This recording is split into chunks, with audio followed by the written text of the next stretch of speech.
Sir आता आपली team मुंबईला रवाना होते, कशासाठी रवाना होते आणि कोण कोण असणार या टीममध्ये? नाशिक येथील 10वे अतिरिक्त मुख्य न्यायदंडाधिकारी यांच्याकडून श्री माणिकराव शिवाजीराव कोकाटे यांचे NBW वॉरंट प्राप्त झालेले आहे. त्याच्या बजावणीकरता नाशिक शहर पोलीस आयुक्तालयाची टीम मुंबईकरता रवाना होत आहे. किती अधिकारी याच्यामध्ये आहे, किती कर्मचारी आहे?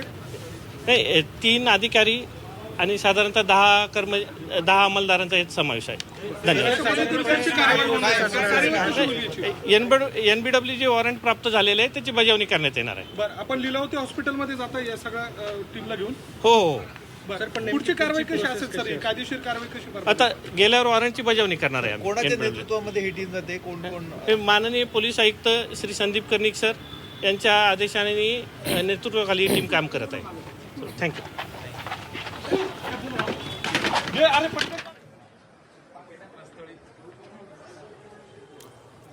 तर पोलिसांची ही प्रतिक्रिया आपण बघितलेली आहे. पोलिसांची ही टीम आता मुंबईच्या दिशेने रवाना होतीये. अटक वॉरंट घेऊन आपण मुंबईच्या दिशेने रवाना होत असल्याचं पोलिसांनी सांगितलेलं आहे आणि त्या अटक वॉरंटनुसारच पुढची कारवाई केली जाईल. इथं आल्यानंतर सुरुवातीला आता लीलावती रुग्णालयामध्ये थेट ही पोलिसांची टीम दाखल होणार आहे.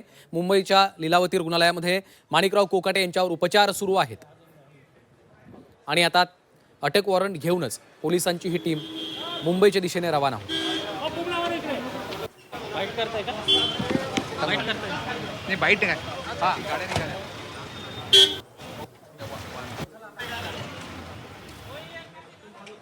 तर माणिकराव कोकाटे यांच्या अटकेसाठी आता नाशिक पोलिसांची ही टीम मुंबईच्या दिशेने रवाना झालेली आहे आणि यानंतर आता लीलावती रुग्णालयामध्ये पोलिसांची ही टीम पोहोचणार आहे. त्या ठिकाणी त्यांच्यावर माणिकराव कोकाटे यांच्यावर उपचार सध्या सुरू आहेत. त्यांना उच्च रक्तदाबाचा त्रास होतोय, त्यामुळं लीलावतीमध्ये त्यांना दाखल करण्यात आलेलं आहे आणि त्या ठिकाणीच आता नाशिक पोलिसांचं हे पथक दाखल होणार आहे अशी माहिती समोर येते. सध्या नाशिकवरून पोलिसांची ही टीम मुंबईच्या दिशेने रवाना झालेली आहे आणि त्यानंतर आता मुंबईत दाखल होताच ते थेट लीलावती रुग्णालयामध्ये जातील आणि माणिकराव कोकाटे यांच्या प्रकृती संदर्भात त्यांच्या तब्येतीची विचारपूस डॉक्टरांकडे होणार आहे. डॉक्टरांच्या संपूर्ण सल्ल्यानंतरच पोलिसांचं पुढचं पाऊल असणार आहे.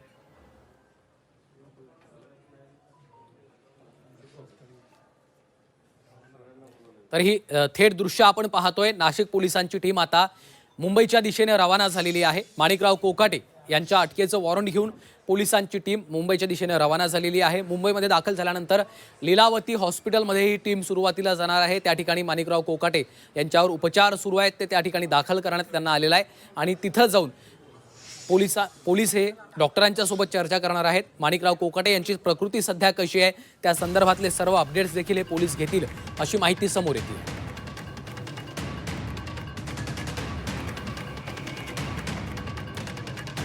तर दुसरीकडे माणिकराव कोकाटे यांच्या अटक वॉरंटची कॉपी देखील आता झी24 तासच्या हाती लागल्याचं आपण पाहतोय.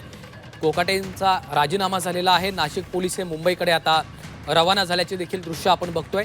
नाशिक पोलिसांची ही टीम आता मुंबईच्या दिशेने रवाना झालेली आहे. माणिकराव कोकाटे यांच्या अटकेचं वॉरंट घेऊन त्यांना अटक करण्यासाठी नाशिक पोलीस आता निघालेले आहेत.